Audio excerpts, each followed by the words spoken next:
There you go. Give it up for Deja. Woo! Let's go.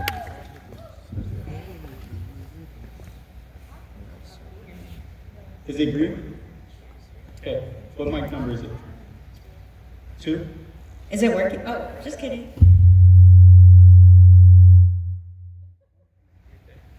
Hey. So, I'm supposed to be talking about stress and fear of going into high school and middle school and even college. Personally, going into high school was really scary for me because that was my COVID year.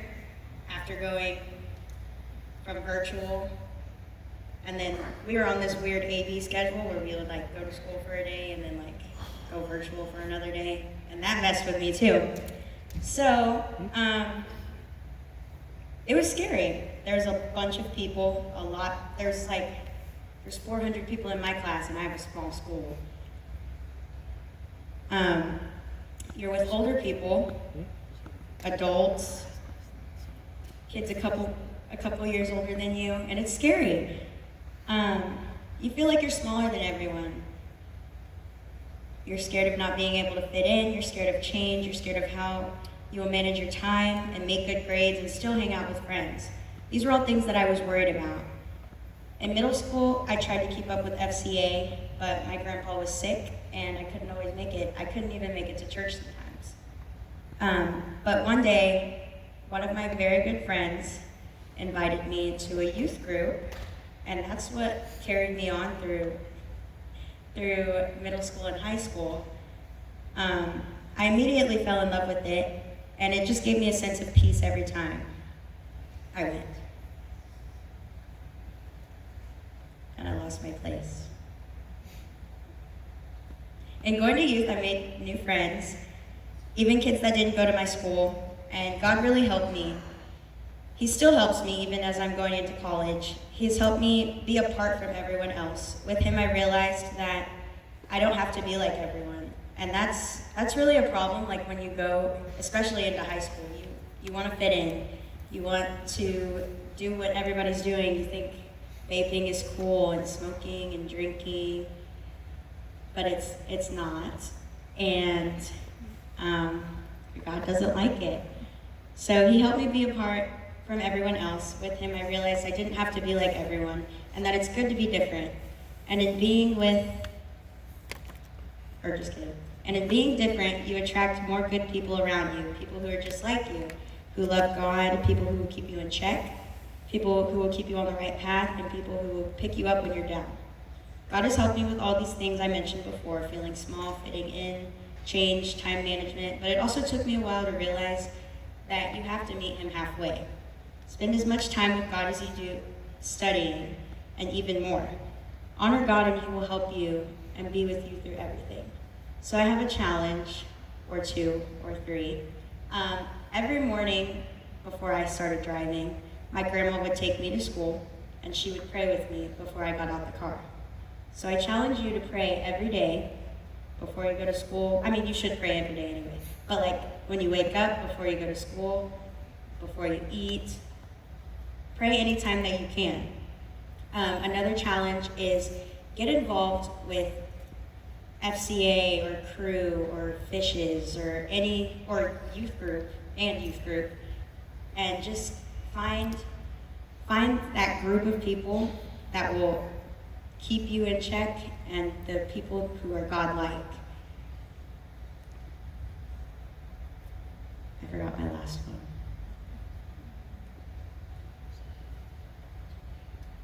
I'm just going to end with that. Woo!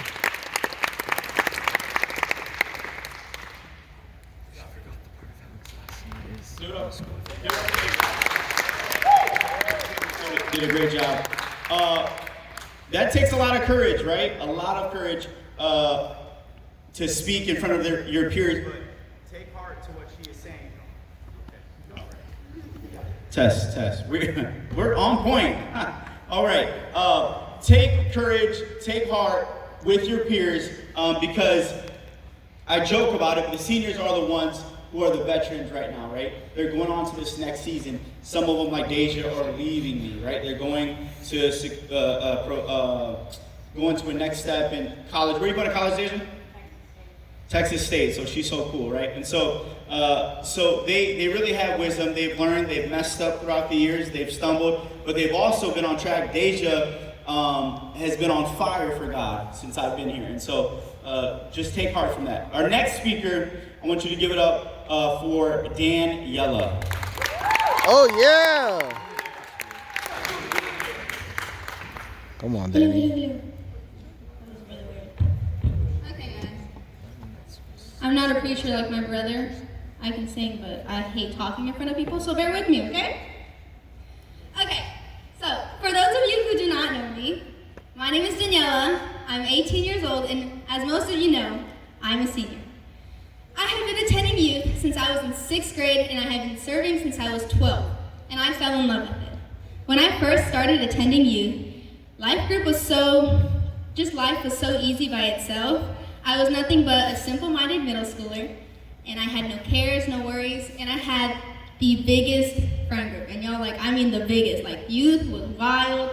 We loved coming, but this was my support group. I was excited to see what life had in store for not only us, but for me as well. But 8th grade year, COVID hit. Everyone was on lockdown. There was no youth, no school, and no going out.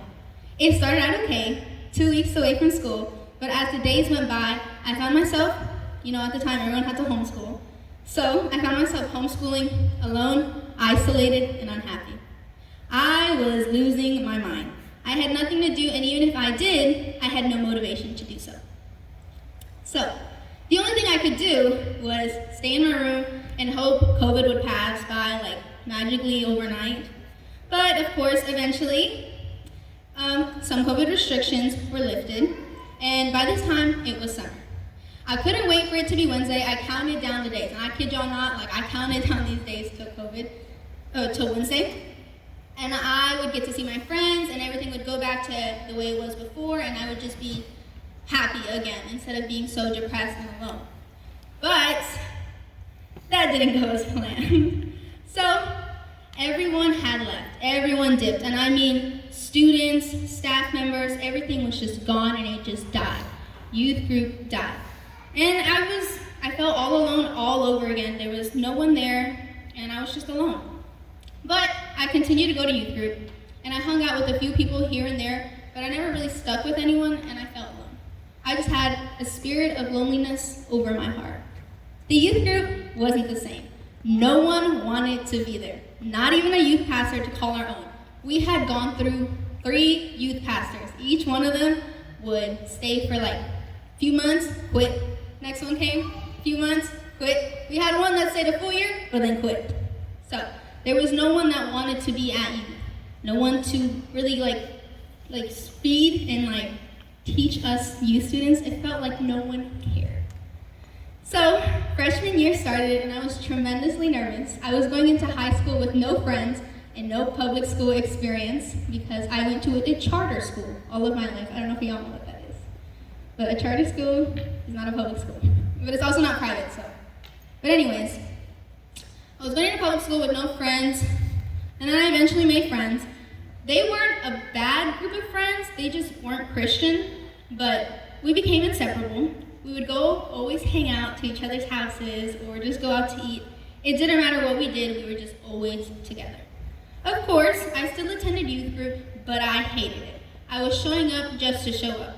I didn't have a good relationship with my youth pastor at that time and dreaded going to youth. I never rebelled or went crazy. I just didn't pursue God. I kind of isolated myself from God. But that was not a beautiful moment. Hold on, y'all. I lost my spot. Okay. Anyways, I was going through the motions. I was waiting for church to be over. I would count down the seconds to church be over, just so I could go out, hang out with my friends, or just go back to school. School was better than going to church at this point for me. It was a pretty rough moment. So everything related to church felt like a chore. I thought it was a whole joke, and that we should just get rid of youth group altogether. Nobody showed up. The messages were rushed. No one cared about teaching students or reaching them. It was all pointless. Right when I was about to leave, our current youth pastor at the time resigned. I decided to stick it out. I only had one more year left of youth, and maybe this time it would be different. After interviewing candidates for us to have a new youth pastor, they brought in this weird dude to come in and have a trial run. I thought he was okay, guys. He was all right. He wasn't all that. But now I started to see hope. I started to see hope in the youth group, and for like future references, that even though it wasn't going to be my youth group anymore, I was happy that it was being restored again, like brought back new. So, yes, senior year had started this year. So far, youth was promising. Senior year is everyone's dream. I know it's been my dream since like forever when I started high school. I would just dream about all the senior trips I would go on, senior prom, all like these amazing senior things that you could do in your senior, like senior privileges, bro. Ugh, I was dreaming of all that. But the only thing was that over the summer, my close group of friends that I had for the last 3 years started doing drugs. And I didn't think it meant anything to me. It's like, it wasn't a big deal. Like, it's not like they were doing it in school and it didn't affect me. So I thought.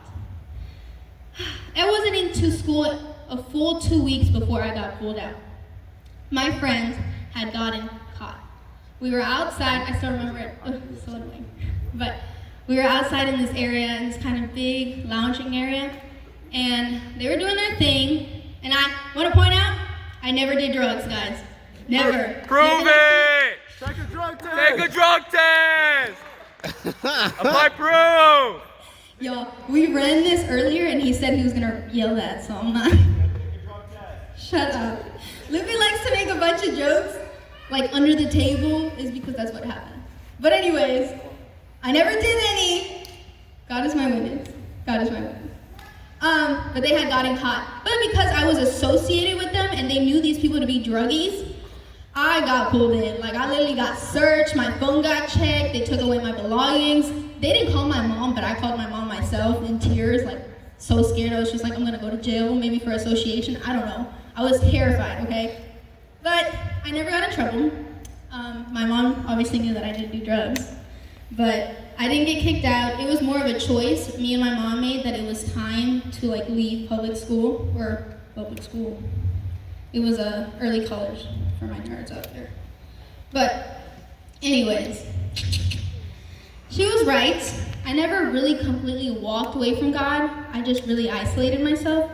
And I knew that the only option if I got pulled out was to homeschool, and I hate homeschooling. I still do, by the way. I'm homeschooled this entire year, hate it. Don't do it. Don't do it. But it changed my life for the better. I now come every Wednesday at 9 a.m. This morning, I was here no, I wasn't here at 9 a.m. Was I late? I was probably here like 10:03. But I had to come here every Wednesday, and I hang out with Lupe, and I had no idea, but guys, this is when I barely knew you. Like, you were like brand new here, and I had to come and hang out with him. It was awkward. But I learned that it was okay to start over. It was something that I knew that I needed, and now I enjoy it. Youth group became a safe space all over again. And I knew there were people I could fall back on. It's terrifying to start all over, but it's reassuring that you know you can fall back on you. A safe space to connect with God and a strong community of believers who will push you forward. Yes, going away for college is scary, and I won't know anyone, and I'll have to learn to socialize all over again from a year of homeschooling and only hanging out with my youth pastor and my little brother. But I know the connections I made at youth will stay with me forever, and I'll always have these people to fall right back on. So, my little advice for if you're incoming middle schoolers or first-time high schoolers, or if you're graduating just like me, you may be anxious and have fear for the season, for what season you're going to be in store, but one thing remains constant, and that is God is with you and will be with you forever. Secondly, this youth group, everybody around you, these staff members, these leaders, people that are pouring into you, it needs to be priority. It has to be a priority. Over sports, band, work, school, all of these distractions that will try to pull you away from youth group, it needs trying all that. So, yes, youth group is fun. Yes, your friends may come here, but don't forget youth group is a safe place where we gather to worship, learn, and grow deeper in our faith. Yes, Pastor Lupe will challenge you to grow, and be prepared because sometime before you graduate, I promise you will be on this stage. So trust that God has your back, and make no mistake about it. Guys, he added this part. I didn't want to say this, but he added this last part. So trust that God has your back, and make no mistake, Radius Youth is where you belong. You see how uncool that